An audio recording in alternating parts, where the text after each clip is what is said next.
Sermon title: Why Didn't Satan Touch Job's Wife? Greetings, dear brothers and sisters in Christ.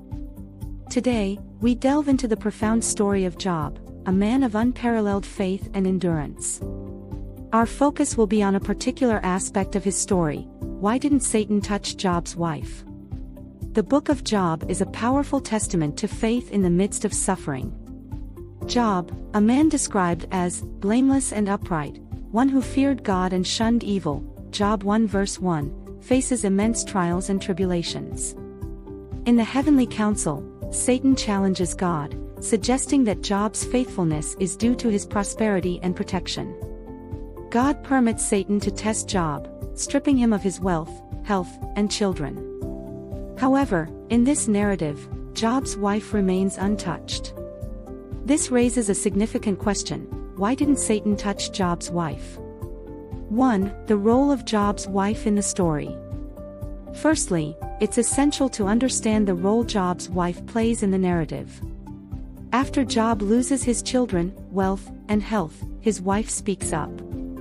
In Job 2 verse 9, she says, "Do you still hold fast to your integrity? Curse God and die." Her words reflect the despair and hopelessness that can come from such profound suffering. However, instead of seeing her as merely a negative influence, we can understand her as a mirror to Job's human frailty. She voices what many might feel in the face of overwhelming tragedy. 2. A test of faith for Job.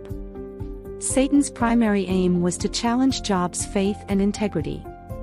By sparing Job's wife, Satan introduced an additional layer to Job's trial. Her despair and urging to curse God represented another temptation for Job. It was an emotional and relational test.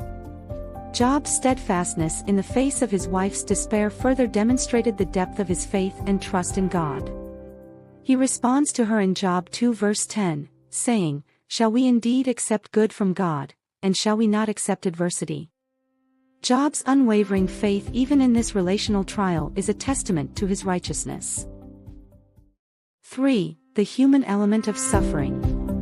By not touching Job's wife, the story underscores the human element of suffering. Job's trials were not only physical and material but also deeply emotional. The presence of his wife, her grief, and her response added a personal and relational dimension to Job's suffering. It reminds us that trials often come with complex layers of emotional and relational challenges. The narrative encourages us to consider the multifaceted nature of human suffering and the importance of supporting each other in times of trial. 4. A reflection on faith and integrity. Job's wife's presence and her reaction also highlight the difference in responses to suffering. While Job remains steadfast, his wife's response shows a natural human reaction to intense grief. This contrast serves to emphasize the extraordinary nature of Job's faith and integrity. It teaches us that faith can be maintained even when those around us falter. Job's example inspires us to hold firm in our faith, regardless of the trials we face or the reactions of those around us. 5. God's sovereignty and purpose. Finally, the story of Job, including the aspect of his wife being untouched, reminds us of God's sovereignty and purpose. God's allowance of Satan's actions was not random; it served a greater purpose in revealing Job's faith and God's ultimate authority. Job's story, with all its complexities, points to the truth that God's ways are higher than our ways, and his thoughts higher than our thoughts, Isaiah 55 verses 8 to 9.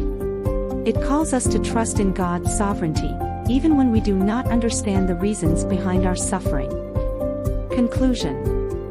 In conclusion, the fact that Satan did not touch Job's wife adds depth to the narrative of Job's trials. It highlights the emotional and relational aspects of suffering, underscores the extraordinary nature of Job's faith, and serves as a reminder of God's sovereignty and purpose. As we reflect on this story, let us be inspired by Job's unwavering faith and integrity. May we find strength in our trials, trusting in God's greater plan and purpose for our lives. Let us support one another in times of suffering, recognizing the complex nature of our trials and the need for faith and compassion. Thank you, And may God bless you all.